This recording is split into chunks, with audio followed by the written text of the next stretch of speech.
Okay तो hello students, welcome to pure mathematical academy. तो आज जो क्वेश्चन डिस्कस करेंगे ये सीएसआई नेट जून 2024 एग्जाम में पूछे गए क्वेश्चन था। क्वेश्चन पूछा गया था लीनियर अलजेब्रा से, क्वेश्चन डाला गया था पार्ट सी में। एंड क्वेश्चन की डिफिकल्टी लेवल की मैं यदि बात करूं तो मैं इसको 2 स्टार से रेटिंग करूंगा आउट ऑफ 5 स्टार। ठीक है, तो क्वेश्चन का सोल्यूशन पे जाने से पहले मैंने क्वेश्चन को ऑलरेडी जूम करके रखे। तुम क्या करो, पहले क्वेश्चन को एक बार खुद से ट्राई करो, उसके बाद ही इसका सोल्यूशन देखना। देखो तुम्हारे पास क्वेश्चन में क्या क्या इंफॉर्मेशन दे के रखा है। तुम्हारे पास एक मैट्रिक्स दे के रखा है ए के नाम से, जो कि 4x4 का रियल मैट्रिक्स है और उनका मिनिमल पॉलिनोमियल जो है वो भी तुम्हारे सामने गिवन है। अभी बी के नाम से एक मैट्रिक्स बन रहा है ए एंड आइडेंटिटी मैट्रिक्स की सहायता से।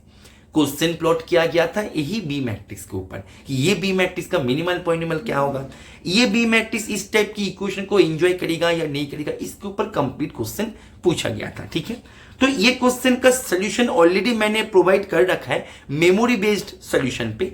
तो वहां पे मैंने इसको करवाया था जॉर्डन कैनोनिकल फॉर्म से, तो आज कुछ और मेथड से करवाते हैं। ठीक है ना, तो ये मेथड से करने के बाद तुम चाहो तो जॉर्डन कैनोनिकल फॉर्म से, मतलब मैंने जैसे करवाया था उसको तुम एक बार चेक कर सकते हो। मैं डिस्क्रिप्शन पे उसका लिंक मैं दे देंगे, अदरवाइज तुम उसको प्लेलिस्ट पे जाके भी तुम चेक कर सकते हो। वो एक डिफरेंट मेथड है।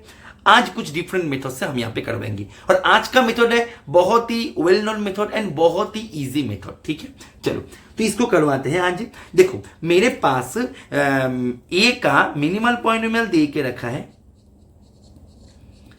X square plus x plus 1, right. अच्छा, एक बात तुम मुझे बताओ, मिनिमल पॉलिनोमियल का जो रूट्स होता है वो मैट्रिक्स का आइगन वैल्यूज बन जाता है। तो ये जो तुम्हारे पास मिनिमल पॉलिनोमियल है इसका रूट्स क्या होगा, x minus omega square. That means इसका रूट्स होगा omega and omega square, where omega is the cubed root of unity. Is it okay? तो क्लियरली एक बात मुझे पता लग गया कि ए का मैं यदि बताया आइगन वैल्यूज, ए का आइगन वैल्यूज हो जाएगा ओमेगा एंड ओमेगा स्क्वायर। तुम बोलो सर ए तो 4x4 मैट्रिक्स है, सर यहाँ पे आइगन वैल्यूज 2 बन गया। देखो मैं यहाँ पे इसका मल्टीप्लिसिटीज जो है उसके ऊपर मैं नहीं जा रहा हूं।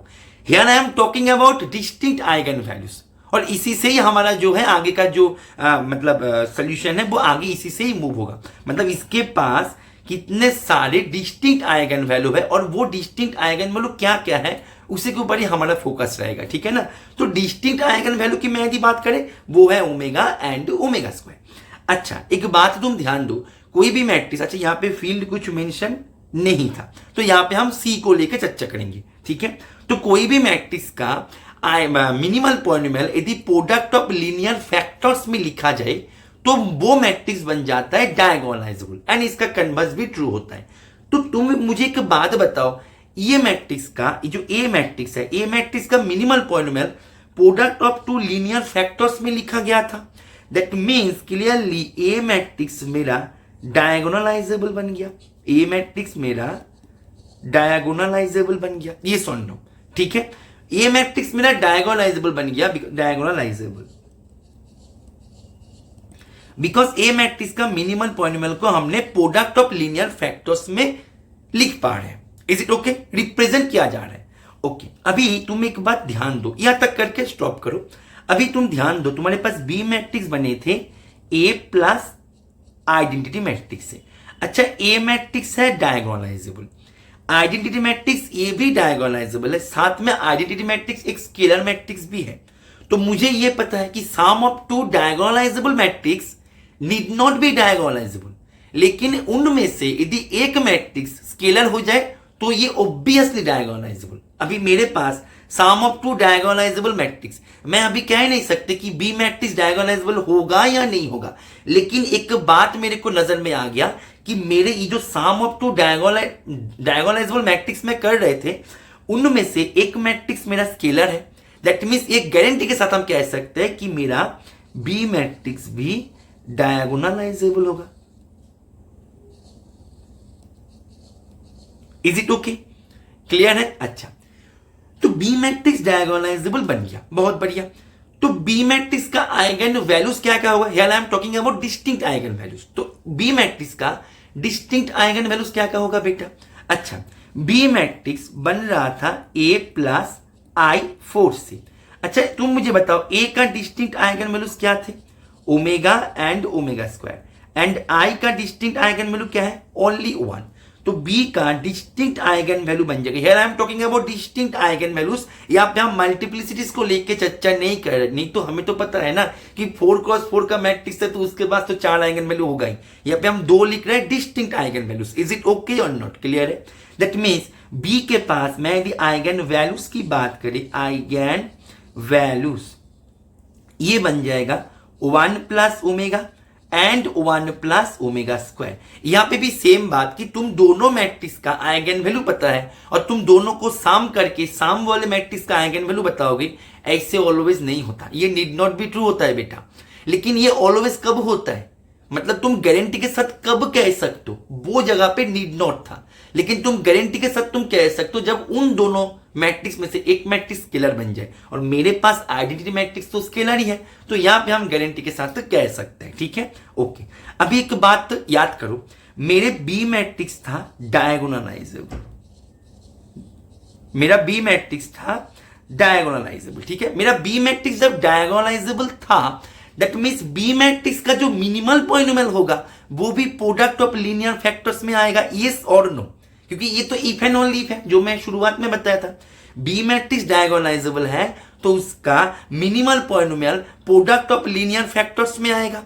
तो तुम्हारे पास बी मैट्रिक्स का, मैं यदि बताए बी मैट्रिक्स का मिनिमल पॉलिनोमियल, अच्छा एक काम करो, ये जो 1 प्लस ओमेगा है ना, तुम्हें तो ये पता है ना कि क्यूब रूट ऑफ यूनिटी इसको एंजॉय करता है। 1 plus omega square equals to 0 देता है ना। तो यहाँ पे तुम्हें काम करो, सुविधा होगा थोड़ा सा, 1 प्लस ओमेगा की जगह पे लिखो minus omega square and 1 plus omega square की जगह पे लिखो माइनस ओमेगा, थोड़ा सा सुविधा होगा। बी मैट्रिक्स डायगोनलाइजेबल है तो बी मैट्रिक्स का मिनिमल पॉलिनोमियल क्या हो जाएगा? ये हो जाएगा इनके प्रोडक्ट ऑफ लीनियर फैक्टर्स। तो यहाँ पे ये बन जाएगा इसका मिनिमल पॉलिनोमियल। दैट मीन्स तुम इसको थोड़ा सा यहाँ पे इसको तुम ब्रेक कर दो, तुम्हारे पास मिलेगा एक्स स्क्वायर प्लस एक्स को तुम यदि कॉमन ले लो, omega plus omega square X plus omega cube. तो ओमेगा प्लस ओमेगा स्क्वायर यहां से तुम देखो ये होता है -1, यहां से तुम देखो ये होता है -1, तो तुम्हारे पास मिल गया x square minus x, omega cube होता है 1। तो दैट मीन्स तुम्हारे पास मिनिमल पॉलिनोमियल बी का क्या बन गया? X square minus x plus 1। तो मिनिमल पॉलिनोमियल बन गया x square minus x plus 1। तो ये कैंसिल। ठीक है, यहां पे हमने सिंपली किया, हमने क्या किया, डायगोनलाइजेबल का जो डेफिनेशन होता है वहां से जो रिजल्ट निकल के आता है कि मिनिमल पॉलिनोमियल को प्रोडक्ट ऑफ लीनियर फैक्टर्स में तुम रिप्रेजेंट कर पाओगे और इसका कन्वर्स भी होता है। तो इसी थ्योरम को हमने अप्लाई करके इसका मिनिमल पॉलिनोमियल को निकाल लिया। अभी तुम एक बात मुझे बताओ कि कोई भी मैट्रिक्स का मिनिमल पॉलिनोमियल वो मैट्रिक्स एंजॉय करता है? आई रिपीट, कोई भी मैट्रिक्स का मिनिमल पॉलिनोमियल को वो मैट्रिक्स एंजॉय करता है। दैट मीन्स मेरा ये जो मिनिमल पॉलिनोमियल किसका निकल के आ गया? बी का। तो बी ये मिनिमल पॉलिनोमियल को एंजॉय करेगा, हाँ या ना? राइट? तो तुम्हारे पास बी मैट्रिक्स बी का मिनिमल पॉलिनोमियल को एंजॉय करेगा। दैट मीन्स तुम्हारे पास बी स्क्वायर निकल के आ गया B minus I4। Is it okay? तुम्हें चाहिए था बी क्यूब को लेके, इज इट ओके? तो तुम्हारे पास तुम क्या करो, बोथ साइड पे बी से पोस्ट मल्टीप्लाई ले लो। ठीक है, तो तुम्हारे पास क्या मिलेगा?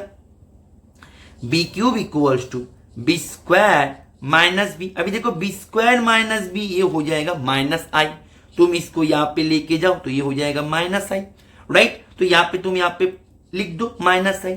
तो B cube equals to minus I, that means B cube plus I equals to तुम्हारे पास बन गया 0। तुम चाहो तो नीचे I4 लिख दो। Is it okay? तो तुम्हारे पास B cube plus I4 equals to बन गया 0। तो ये सही है, ये गलत है। तो मैं यदि पूरे पेज को इरेज कर दे, मेरे पास इसका आंसर हो जाएगा बी एंड डी। तो ये था आइगन वैल्यूज का मेथड। मैंने जॉर्डन कैनोनिकल फॉर्म से भी मैंने इसको करवा के रखा है, तुम डिस्क्रिप्शन बॉक्स को एक बार चेक कर लेना।